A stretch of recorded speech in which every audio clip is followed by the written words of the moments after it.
Esto es una videolectura. Pueden dejarla de fondo mientras realizan otras actividades. Esto es Batalla por Hollow Knight, un fanfic de Hollow Knight, episodio 5. Quizás los cambios no son tan malos. Otros viajeros habían caído por la silenciosa Dirmau antes, y bastantes más llegaron después, pero Elderbrook creía que el pequeño caballero había marcado algún tipo de punto de inflexión que lo llevó de ser casi un pueblo fantasma a una villa de corte bastante pintoresco. Eso le quedaba claro recientemente, cuando se animó a charlar más con los vecinos y se le aclararon algunas dudas. Había sido el pequeño quien abriera la estación de ciervos para su uso constante, había encontrado a su comerciante perdido en una aldea vecina, había abierto una gruta más allá del cementerio, donde resulta que vivía un confesor, había rescatado a la dulce Breta en los páramos fúngicos, y había traído hacia ellos a ese grupo carnavalesco que tanto terror le causó al inicio. Pero el tiempo lo habitúa a uno a todo, era el único que no había ido a mirar aún dentro de las carpas, pero había intercambiado unas palabras con el músico de la compañía, que resultó ser un bicho bastante serio, y había visto pasearse por allí al maestro de la compañía, un insecto alto y elegante de presencia imponente, que casi siempre cargaba en el hombro una criaturilla muy similar a él, y que finalmente comprendió que se trataba de su hijo. Últimamente el maestro de la compañía, Green, salía a caminar todos los días, andaba de la carpa hasta el cementerio y de vuelta, deteniéndose a intervalos para observar con gesto de profunda meditación los vapores naranjas que se filtraban desde el pozo. Lo sé, mi niño. Lo acarició levemente. Está tranquila. Nada bueno en realidad. Sí, pero no vamos a arriesgarte. Elderbrook, que había estado mirándolo por pura vagancia, se sobresaltó al ver que venía hacia él y trató de hacerse el desatendido. Discúlpeme, señor, dijo Green con tanta educación que tuvo que mirarle. Me es urgente confirmar una cosa. ¿Puede vigilarlo un momento? Y le tendió al niño. Yo no sé, quizás si Zelda sería. No, mi amigo podría venir por él en cualquier momento y siempre se detiene con usted. Tardaré solo unos minutos, le ruego que me haga este favor.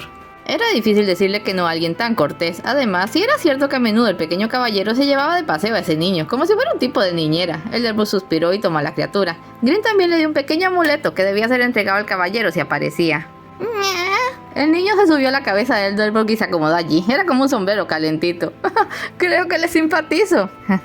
Volveré muy pronto. Gracias. Hubiera podido transportarse debajo de golpe, pero no quiso asustar al anciano insecto, así que bajó a través del pozo. Los cruces se habían convertido en una marisma infectada poco antes de que su compañía fuera invocada. Olfatear aquella pestilencia lo puso en guardia, y por eso fue menos su sorpresa cuando a la carpa entró una figura nueva y a la vez trágicamente familiar.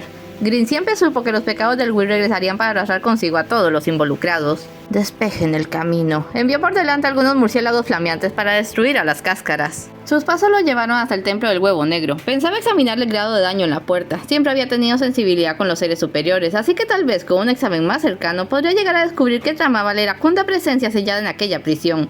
Pero al entrar se encontró con alguien, un insecto vestido de rojo que se cuadró nomás verle. Portaba por arma una larga aguja con hilo.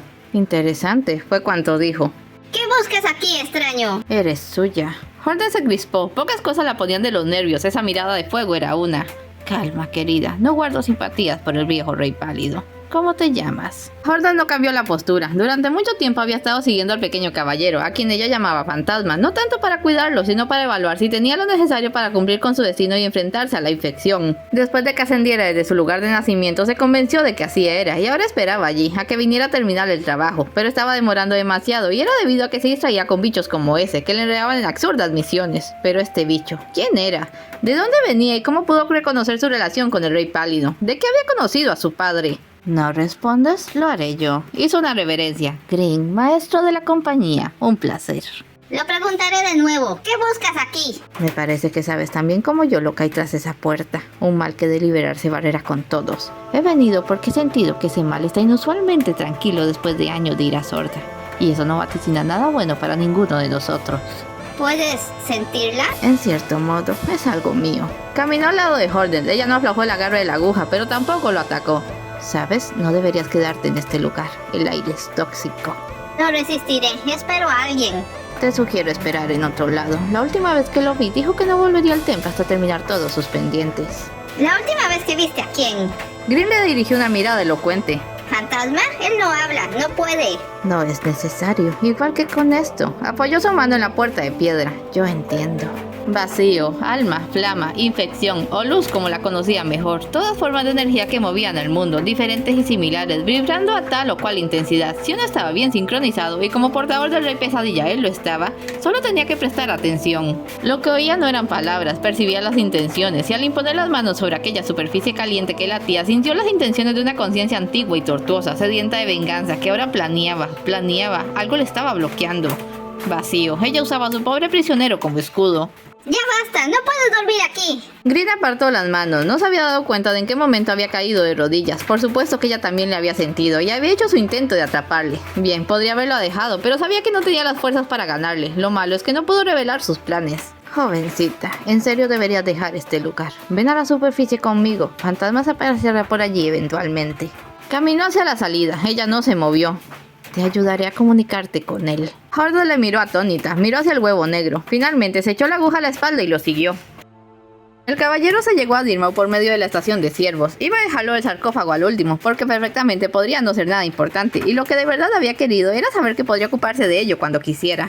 Si era escrupulosamente honesto consigo, admitiría que solo le quedaban 2 pendientes reales, y todo lo demás era perder el tiempo hasta sentirse preparado. Sus verdaderos pendientes serían rescatar a las últimas larvas y pasar la última prueba del Coliseo. Lo primero era importante, lo segundo, creía, demostraría que tenía la fuerza para encarar a la infección. Lo de Green y las flamas seguía sin saber dónde catalogarlo. Después de recoger la segunda tanda y un baile combate brutal sin límites de caída, el propio Green le dijo que había terminado en cuanto a lo que el ritual se refería, pero no se había marchado a ningún lado y aún había flamas por ahí. El caballero creía que le ocultaba algo, pero no le dio demasiada importancia al inicio y aprovechó el que no se hubieran ido para dejarle al pequeño Green Child de vez en cuando. Green parecía agradecerlo. ¡Miau! Ciertamente no había esperado encontrarse al pequeño encima de Elderwood. ¡Hola! El viejo insecto lo saludó con alegría. ¡Qué gusto verte de nuevo! Extendió sus brazos y el Green Child saltó a estos. Su padre me dejó cuidándolos. Parece que sabía que ibas a volver. También me dio esto. Le dio el amuleto. Ciertamente, Green tenía una asombrosa capacidad para entenderle. Creía que leía la mente, pero apenas lo había pensado, el maestro se había reído y le dijo que de ser el caso sería mucho más fácil seguir su proceso de ideas encadenadas. En realidad, él solo adivinaba lo que estaba pensando, pero con prodigiosa certeza. Había traído algo más consigo. Dado lo fácil que era llevarla, había tomado varios trozos de la colmena, se los entregó a Elderbook y le señaló las otras casas. ¡Oh, qué maravilla! No había visto miel desde que era un pequeño, tan pequeño como tú. ¿Quieres que la reparta con los demás? Asintió. Eres demasiado generoso. Hacer regalos ponía feliz a la gente y había llegado a deducir que aquellos insectos que resistían a la infección eran felices, estaban mayormente satisfechos de su vida o tenían un fuerte sentido de propósito. Mila hubiera librado perfectamente la infección de no haber estado tan cerca de aquellos cristales. Mila se sentó en el banco y trató de apartar aquello de su mente. Últimamente le perseguían los fantasmas de aquellos a quienes no había podido salvar, y no eran fantasmas oníricos, al menos con esos podía lidiar. Eran ecos de culpa en su caparazón por no ser lo bastante consciente para actuar en el momento justo. Tendría que haber sacado a Mila de las minas en cuanto dejó de cantar. Tendría que haber estado mejor preparado en los jardines de la reina para que Clock no perdiera la vida contra el señor traidor. Y tendría que haber comprendido lo que significaban las palabras de Kirill antes de dejarlo en el lago azul. Sacudió la cabeza, de nuevo ese mareo. En realidad había comenzado justo después de que encontrara el aguijón de Kirill a la orilla del lago y asimilara lo que había hecho. Guarda tu dulce para los niños, viejo, dijo una voz casposa. Sote. Miró para allá, encontrando gracioso que Sote llamara viejo a Elderwood. No había logrado adivinar quién era mayor. Elderwood, que era tímido pero no peleador, lo ignoró y le dio un trozo de pan a la Breta. Breta era un dilema con el que aún batallaba. Se la había encontrado por un casual y la había llevado de vuelta a casa. Luego ella había llenado su casa con dibujos y muñecos suyos y escribía historias verdaderamente extrañas. A veces se sentaba junto a ella en el banco y se ponía color de hormiga roja. Más o menos comenzó a entender que le gustaba, algo así como que quería estar con él de la manera en la que Iselda estaba con Cornifer, y no veía del todo mal la idea, siempre que no se aburriera por andarle esperando. Cuando Sote volvió del Coliseo con un yelmo y contando su propia versión de los hechos, como siempre. Breta se deshizo de su mercancía del caballero y se volvió fría con él. Se preguntó si se había enfadado por tardar tanto en entender sus sentimientos. No era su culpa que los sentimientos fueran una cuestión tan complicada. «Oh, esa flor es tan bonita», le oyó decir, refiriéndose a la flor delicada que le regalara a Elderwood. «Gracias, jovencita. ¿Debería traerle una a ella?» ¿Qué tiene de bueno una hierba blanca? El blanco no significa nada. Parecía esperarse por hallar cosas de las que quejarse. He visto flores mucho más elegantes, de un rojo tan intenso que brillan como lámparas. ¿Alto qué? Oh, ¿dónde has visto esas flores? En un portalón en la ciudad de las lágrimas. Debe ser la casa de algún aristócrata caído en desgracia. Un momento, ¿qué? Estaba hablando de las flores en el portal de Milita Eterna, la loca es aristócrata. Pero cuando el caballero encontró a Sote en la ciudad fue en el camino hacia los almacenes, y la zona elegante de la ciudad estaba cerrada. Él había tenido que rodear hasta las tierras de reposo para encontrar el paso, pero ¿cómo iba a inventarse algo así? ¿De verdad son tan hermosas? ¿Dudas de mi palabra? Estaría bueno. Ahora mismo te traeré una. ¡Oh, mi príncipe! Deja, es un paseo nada más. Y se encaminó hacia la estación de ciervos. Definitivamente tenía que ver eso. Se colocó el amuleto niño de Green y fue tras él. Saludos, escuchó decir al viejo ciervo. ¿A dónde, amigo? Conozco el camino. El caballero se quedó una pieza al ver que Zote saltaba a la plataforma y se iba como si tal por el túnel. El viejo ciervo masculló algo irritado, pero no hizo nada para detenerlo. ¿Eso era habitual? No podía ser. Creía que los túneles eran laberintos solo descifrables por los ciervos. No era posible que Zote tuviera por hábito recorrerlos y que lo hiciera con éxito. Aunque quizás... Saludos, amiguito. El viejo ciervo se animó. Gracias por la miel antes. Me sentó de maravilla. ¿Necesitas que te lleve a alguna parte? Señaló con su clavo hacia el túnel. Ah, lo viste. Por favor, no lo sigas. No comprendo cómo lo hace, pero consigue sortear los túneles. Saltó abajo. Si Zote podía, ¿por qué él no? Hazme caso. Incluso si pudiera seguir los caminos, tallarías en una trampa mortal. Los túneles están infestados de cáscaras. Le miró. Claro, no lo habrías visto porque viajáramos a toda velocidad, pero así es. Cientos de bichos se refugiaron en los túneles cuando la infección estalló. ¿Por qué crees que todas las estaciones estaban cerradas? No había pensado en ello. Sabía que la ciudad de las lágrimas estaba sellada porque un letrero lo anunciaba. Sabía que era de locos ir de valientes a la aldea Mantis porque un letrero lo advertía. Pero el único letrero en todas las estaciones era el que anunciaba las paradas. ¿Qué hacer? Zote ya debería llevarles ventaja y no estaba dispuesto a perderse en los túneles.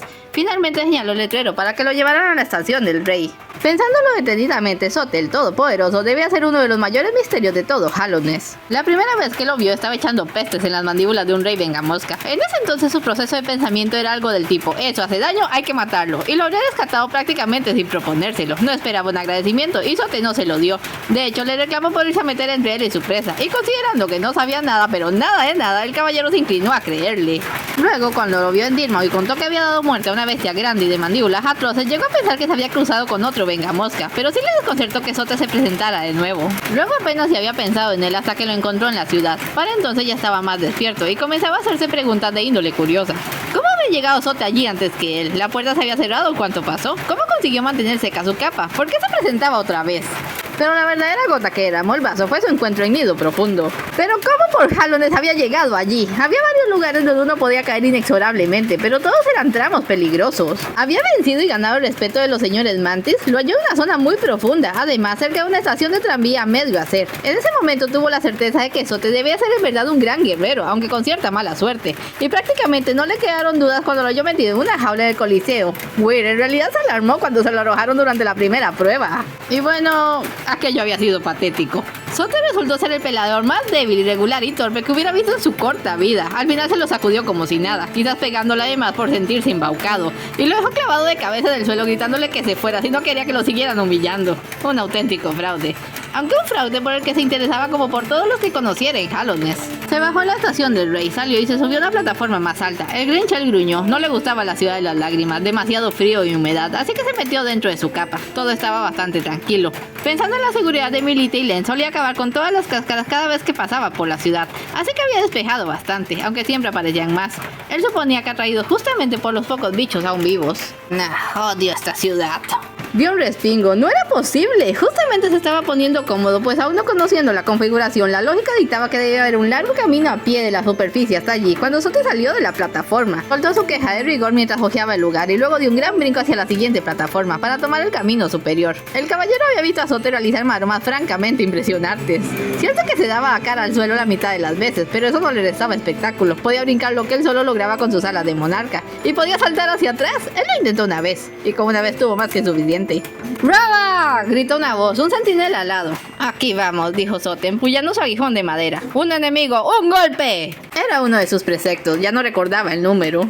El caballero estaba listo para intervenir cuando vio, completamente atónito, cómo Zote evitaba un espadazo rodando por el suelo y luego golpeaba al guardia en la espalda, rompiendo sus alas. La cáscara cayó pesadamente, se revolvió sin sentido y acabó resbalando hasta el piso inferior.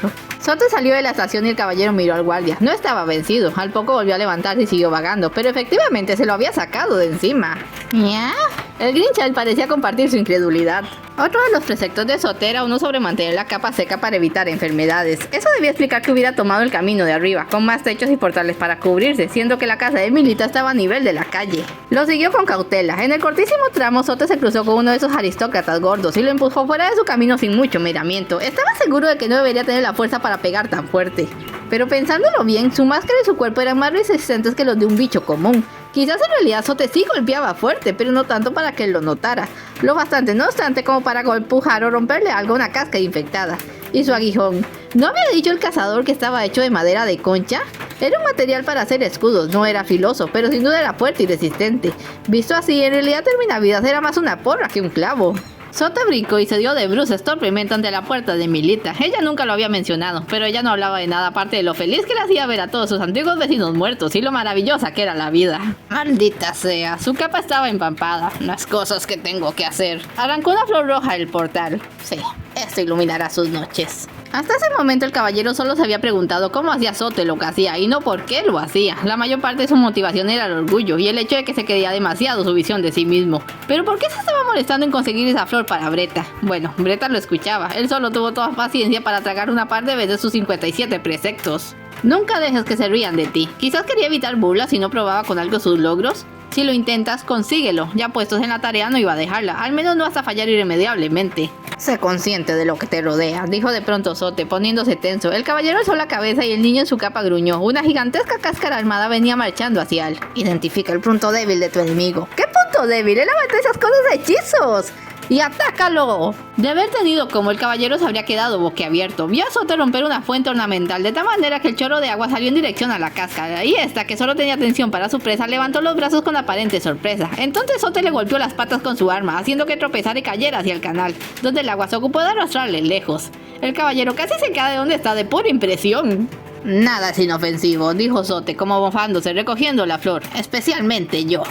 Se marchó muy ufano de vuelta a la estación. El caballero entró en casa de Milita, al menos allí dentro era seco, y se sentó junto a esta.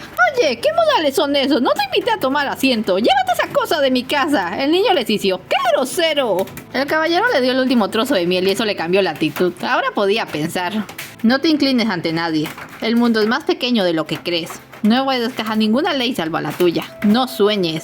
Mirados objetivamente, los preceptos de Sote eran una guía de vida austera, precisa y fundamentalmente efectiva. ¿Qué tipo de vida había tenido Sote para convertirse en alguien así? Nunca lo sabría. Olvida tu pasado. Él mismo lo olvidó por un tiempo, pero fue por haber ido más allá del reino. En su tiempo en Jalones había determinado que los insectos resistentes a la infección eran felices, estaban satisfechos con sus vidas o tenían un fuerte sentido de propósito. Comenzaba a sospechar, y la idea lo deslumbraba, que Sote podría ser el único habitante de Jalones completamente inmune. Es todo por hoy, no se vayan sin dejar un like y un comentario y nos vemos en el siguiente episodio.